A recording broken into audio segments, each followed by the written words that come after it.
I bought my sister an apartment as a wedding gift. I paid for the venue, the flowers, the dress. But the day before the wedding, she said, "Oh, by the way, leave your wife and kids at home. They don't fit the luxury theme." I smiled. And as she walked down the aisle the next day, a special delivery arrived that she would never forget. I never thought I'd be that guy, the one posting on Reddit at 2 a.m., venting about family drama. But here I am, sitting in my office, a glass of bourbon in my hand, staring at the remains of what was supposed to be my sister's perfect wedding. I paid for it all. The venue, the flowers, the catering, the fancy designer dress. And what do I get in return? A casual, "Oh, by the way, don't bring Emily or the kids. They don't fit the luxury theme." Yeah, that's what my sister Vanessa told me. I should have seen it coming. Heck, I did see it coming. But I guess there was still some part of me, some naive, hopeful part, that believed she had even an ounce of respect left for me. Turns out, I was wrong. The moment it broke me. It happened the night before the wedding. Vanessa had booked a table at one of those pretentious rooftop restaurants where a tiny plate of food costs more than my employees make in a day. I showed up thinking it was just a last-minute briefing about the ceremony. Instead, she dropped that bombshell between sips of overpriced wine. "Oh, by the way," she said, barely looking up from her phone, "I need you to come solo tomorrow. Emily and the kids, well, they don't really fit the aesthetic." I thought I misheard her. "What?" She sighed like I was in fool. "James, come on. You know what I mean. It's going to be a luxury event. High-class guests, professional photographers. Everything has to look perfect. And Emily, she's sweet, but you know she's a little rustic." Rustic. That's the word she used. Like my wife was some outdated piece of farm equipment instead of the woman who stood by me when I was nothing. Like my kids, my own kids, were some kind of embarrassment to her grand event. I felt my jaw clench, my fingers curling into fists under the table. But Vanessa? She just kept scrolling through Instagram, completely unfazed. "Let me get this straight," I said, my voice steady. "You don't want my wife and children at your wedding because they're not fancy enough?" She smiled like I had finally caught up. "It's just for the optics, James. You understand." I leaned back in my chair, exhaling slowly. "And let me guess, I'm still paying for everything." "Of course," she laughed, like it was the most obvious thing in the world. "You're the big brother. That's what you do." I stared at her for a long moment, something inside me twisting and snapping at the same time. And then I smiled. "You're right," I said, nodding. "That's exactly what I do." I picked up my drink, finished it in one gulp, and stood up. "You'll get everything you deserve tomorrow, Vanessa." I walked out of that restaurant without another word. But the moment I got into my car, I pulled out my phone. "Hey," I said when the call connected. "Change of plans for the wedding. Get everything ready. We're going to make this a day she'll never forget." Flashback. The signs were always there. Looking back, I should have known. Vanessa never really respected Emily. I remember the first time I brought Emily to a family dinner. We had just started dating, and I was excited, naive, even, to introduce her to everyone. Emily, being Emily, wanted to make a good impression, so she brought a homemade apple pie. She spent hours perfecting it, making sure it was just right. We walked into my parents' house, the smell of roasted meat and expensive wine filling the air. My mom greeted us. My dad nodded from his usual spot at the bar. And then Vanessa waltzed in, wearing some overpriced designer dress, looking Emily up and down like she was a bug under a microscope. "Oh," she said, forcing a smile. "You actually baked something? That's cute." Emily just smiled, holding out the pie. I thought it'd be nice to bring something homemade. Vanessa barely touched it. In fact, later that night, I found it untouched in the trash. That was just the beginning. She always forgot to invite Emily to family gatherings. She made backhanded comments about her simple style. She once introduced Emily to her friends as James's little country project. I let it slide for years. But this? Telling me my wife and kids weren't good enough for her wedding? That was the final straw. Present day, the calm before the storm. I'm sitting here now, hours after the wedding, reading the messages flooding my phone. Vanessa is losing her mind. Guests are confused. The internet is having a field day. Because Vanessa wanted a perfect wedding, and I made sure she got exactly what she deserved. So, the wedding. I know you all have been waiting for this. Buckle up. After Vanessa told me my wife and kids weren't luxurious enough for her wedding, I decided to give her exactly what she wanted. A wedding she'd never forget. And oh boy, did I deliver. I arrived at the wedding alone, just as Vanessa requested. Black tux, calm expression, smiling at everyone like nothing was wrong. Because in just a few hours, Vanessa's dream wedding was about to turn into something else entirely. The venue? Breathtaking. Chandeliers, marble floors, a floral arch straight out of a magazine. I should know. I paid for it. The guests? High society types, dressed to impress, sipping champagne like they were at an exclusive gala. Every single one had been carefully selected by Vanessa. No ordinary people allowed. The bride? Standing at the front, glowing in her designer dress, soaking up the admiration. She had no idea what was coming. The first surprise. Everything was going smoothly. Too smoothly. The guests were seated, the music started playing, and Vanessa began walking down the aisle. And that's when the first special delivery arrived.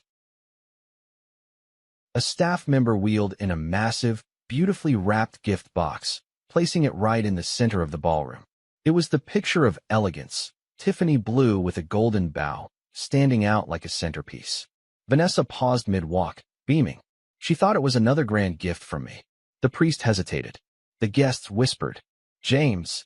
Vanessa called out sweetly, tilting her head. "What's this?" I stood up from my seat, adjusted my cufflinks, and smiled. "Just a little something special for you, sis. Go ahead, open it." She laughed softly, motioning for one of her bridesmaids to pull the ribbon. The box popped open. And then, chaos. Out burst 6 live chickens. Yes, chickens. Real. Clucking. Flapping. Running. They shot out of the box like fireworks, wings flapping, sending feathers floating through the air.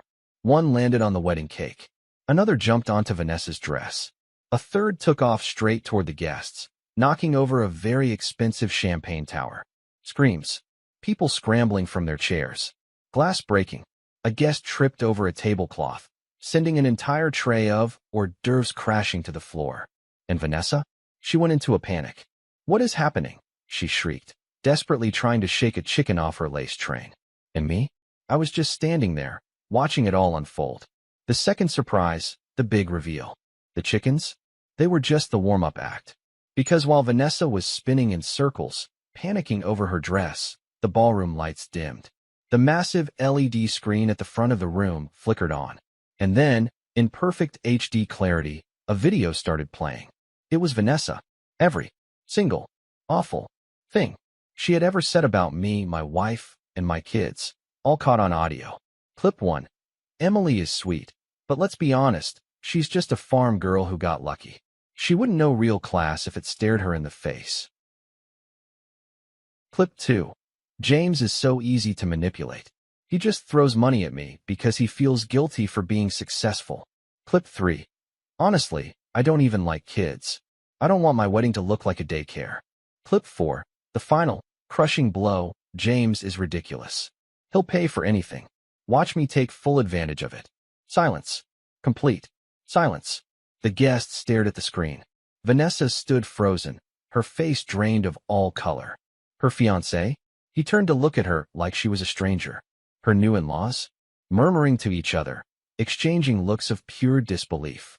And then came the final piece of the plan. The knockout punch, taking it all back. I picked up the mic, adjusting my suit like I was about to give a business presentation. My voice was smooth, controlled. "Vanessa, I'm so sorry you had to hear that. I mean, really, who could have recorded those? Terrible timing, huh?" She spun toward me, shaking with anger. You set me up," she shrieked. I shrugged. "Set you up? Vanessa, I just played back your own words. You did this to yourself." She lunged for the mic. I stepped back. "Oh, and one more thing," I said, my voice cool and even. "That luxury apartment I bought you as a wedding gift? Yeah, that's no longer yours." A legal representative stepped forward, handing her official documents. "I just transferred the deed to a nonprofit that provides housing for struggling farm families. Seemed more fitting, don't you think?" Her mouth dropped open. Her fiancé's mother gasped. Her fiancé turned, took one last look at her, and walked out. Just like that. Wedding over. The aftermath, the final scene. Security escorted Vanessa out. The guests whispered. Some recorded the entire thing. And yes, it went viral. Vanessa? She tried calling me, texting me, begging. I didn't answer. Instead,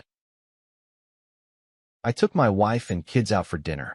Somewhere warm, somewhere we were actually welcome. As we laughed over burgers and milkshakes, Liam, my 8-year-old, looked up at me. Daddy, will Aunt Vanessa still have a wedding? I smirked, taking a sip of my coffee.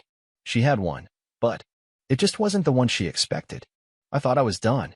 I really did. But Vanessa? She just couldn't let it go. After the wedding disaster, I ignored every call and message.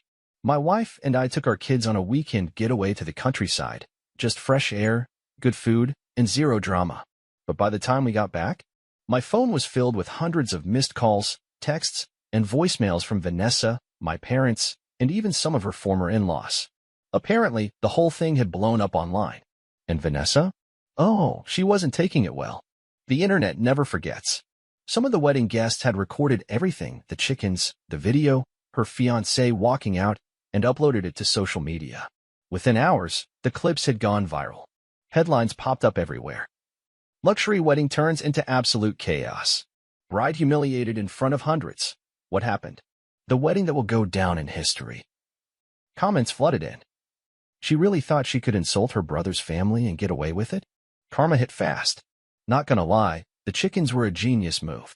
James is the MVP for donating the apartment to actual hardworking people. Imagine losing your husband and your house in the same night. Vanessa's perfect image? Destroyed. She had spent years curating this flawless, high-society persona, posting pictures of expensive brunches, designer clothes, exclusive parties. But now, people were dragging her through the mud. And worst of all, her ex-fiancé's family had completely cut her off. Vanessa's downfall. I finally gave in and answered one of her calls. The second I picked up, she was hysterical. James, fix this, she wailed. You have to tell people it was all a joke. Say it was fake. Do something. I sighed. Vanessa, I didn't post the videos. Your guests did. Maybe you should have treated people better. I did nothing wrong, she screamed. You ruined my life. I rubbed my temples. No, Vanessa. You did that yourself when you told me my wife and kids weren't good enough for you. She let out a frustrated sob. You don't get it. My life is over. Jackson's family won't speak to me. My friends won't be seen with me. My job, she cut off. I raised an eyebrow. Your job. Silence. And then she muttered, I got fired, James. I blinked. Wait, what? Turns out, her company didn't like the bad press. Some of her clients saw the videos and decided they didn't want to be associated with someone who openly insulted working-class families. So, her boss, who had always been so proud of her classy demeanor, decided to let her go. She was completely on her own. No job, no fiancé, no apartment, no family willing to help. Vanessa Carter had officially hit rock bottom. The last straw, Mom and Dad get involved. Not even 20 minutes after hanging up with Vanessa, my parents called. I debated letting it go to voicemail, but I already knew what they wanted. I answered with a simple, what? James, my mom sighed. You've made your point. Don't you think it's time to let this go? I actually laughed. Let it go? You mean, like how Vanessa let my wife and kids get completely disrespected? She's your sister, Dad chimed in, using his classic, fatherly authority tone. You need to help her. She has nothing now. That's not my problem, I said flatly. James, she's family. Mom snapped. And family forgives. Oh, now they cared about family? Now that Vanessa was suffering? I took a deep breath. All right, fine. I'll help. Mom sounded relieved. I knew you'd do the right thing, sweetheart. Thank you. Yeah, I said, smirking. I'll help the way Vanessa helped Emily when she needed support. I'll help the way Vanessa included my kids in her wedding. I'll help the way she respected my hard work all these years. Silence. That's what I thought, I said, and hung up. Where is she now? It's been 6 months since the wedding disaster. Vanessa tried to make a comeback, rebranding herself online, pretending to be some humble, changed woman after her tragic fall from grace. No one bought it. She's currently living in a small rental apartment, working a job that pays a fraction of what she used to make. Her fancy social circle? Gone. The high-end lifestyle? Over. As for me, my wife and I are doing better than ever. My kids are happy. My business is thriving. And best of all, I'm free. No more being used. No more guilt. No more toxic family dynamics. Liam asked me the other day, Daddy, do you think Aunt Vanessa will ever come visit us? I smiled, ruffled his hair, and said, she made her choice, and we made ours. And for the first time in years, I feel at peace. Final update. It's been a year since Vanessa's wedding, the one that turned into a complete disaster. I thought that was the last I'd hear from her. But life has a funny way of bringing things full circle. Because last night, she showed up at my restaurant, and she looked nothing like the Vanessa I used to know. A year of karma. A lot has changed since the wedding. My business exploded. After the wedding drama went viral, more people started coming to my restaurants. Turns out, people love supporting a guy who stands up for his family. We expanded to 5 new locations, including one in the heart of the city. It was my dream to open a flagship restaurant, and last night was our grand opening. My wife, thriving. She started a small organic food business, working directly with local farmers, including her parents. My kids, happier than ever. No more being treated like less than by their own family. And Vanessa? Well, she didn't exactly land on her feet. She bounced between a few low-paying jobs, but every time a new employer found out about the wedding scandal, she got let go. No one wanted to be associated with her. Her old friends abandoned her. Her reputation? Gone. Her lifestyle? Over. And last night, she walked into my restaurant, looking like she had the weight of the world on her shoulders. Vanessa's desperate plea. I was standing at the front, greeting guests, when I saw her. She wasn't wearing designer anymore. No more diamonds. No perfect hair. Just plain jeans, a simple coat, and tired eyes. She hesitated at the entrance, then slowly walked up to me. James. Her voice was softer than I'd ever heard it. I crossed my arms. Vanessa. She looked around at the restaurant, at the packed tables, the elegant decor. The place was buzzing with energy. This was my success. Something I built. And for the first time in her life, I think she actually saw it. Can we talk? She asked. I studied her face. A year ago, I would have laughed in her face. But now, I just felt indifferent. Fine, I said, leading her to a quieter corner. She took a deep breath. James, I messed up. I know that now. I said nothing. Just waited. I lost everything. My job. My reputation. My friends. Jackson won't even speak to me. Mom and Dad, they can't help me. She swallowed hard. I need a fresh start. And I was hoping. She hesitated. Then she said it. I was hoping you could give me a job. I stared at her. Of all the things I expected her to say, that wasn't one of them. A job, I repeated. Yes, she nodded quickly. I know I don't deserve it, but I need to start over. And you're the only one left. For a moment, I actually considered it. Not because I wanted to help her, but because I wanted to see if she had actually changed. So I asked, why should I hire you? She blinked. What? Why should I give you a job? I repeated. What do you bring to the table? She floundered. I can learn. I can do customer service, or maybe marketing. Marketing? I interrupted. You mean the way you marketed me as a fool who'd pay for anything? She flinched. Or maybe customer service? I continued. You mean treating people with kindness? The way you treated my wife? My kids? Her face turned red. She had no answer. I sighed and leaned forward. Vanessa, let me make this clear. This restaurant, my success, it happened without you. You spent years looking down on me, calling my family rustic, acting like you were better than us. I shook my head. I don't think you've changed. I think you're just desperate. Her lip trembled. Please, James. I don't have anywhere else to go. I took a deep breath. Then I made my decision. Vanessa, I said slowly. The answer is no. Walking away. For the first time in her life, she looked genuinely heartbroken. So that's it, she whispered. That's it, I nodded. She swallowed, looked down at the floor, and for a moment, I thought she might actually cry. But then she took a shaky breath and stood up. Okay, she murmured. I understand. And then she turned and walked out. No screaming. No insults. Just silence. And you know what? For the first time since this whole mess started, I actually felt peaceful. Vanessa finally learned that actions have consequences. That treating people like dirt will eventually catch up to you. And me? I was finally free. Mom and Dad's regrets. A few weeks after Vanessa's visit, my parents called. I wasn't surprised. They probably wanted to scold me for not helping her. But when I answered, my mom's voice sounded different. James, she said softly. We need to talk. I sighed. What now? We were wrong. What? What did you say? I asked. We were wrong, she repeated. About you. About Emily. About everything. I stayed quiet. We spent years favoring Vanessa, making excuses for her, expecting you to carry the weight of this family. And now, we see what we did.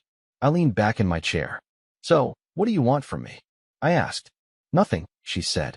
We just wanted to tell you that we're sorry. I wasn't expecting that. For a long moment, I said nothing. Then I finally sighed. I appreciate it. But it's too late. James. No, I cut her off. I've moved on. I have a good life, a great family, and a successful business. I don't need validation from people who only realized my worth after they lost everything else. Silence.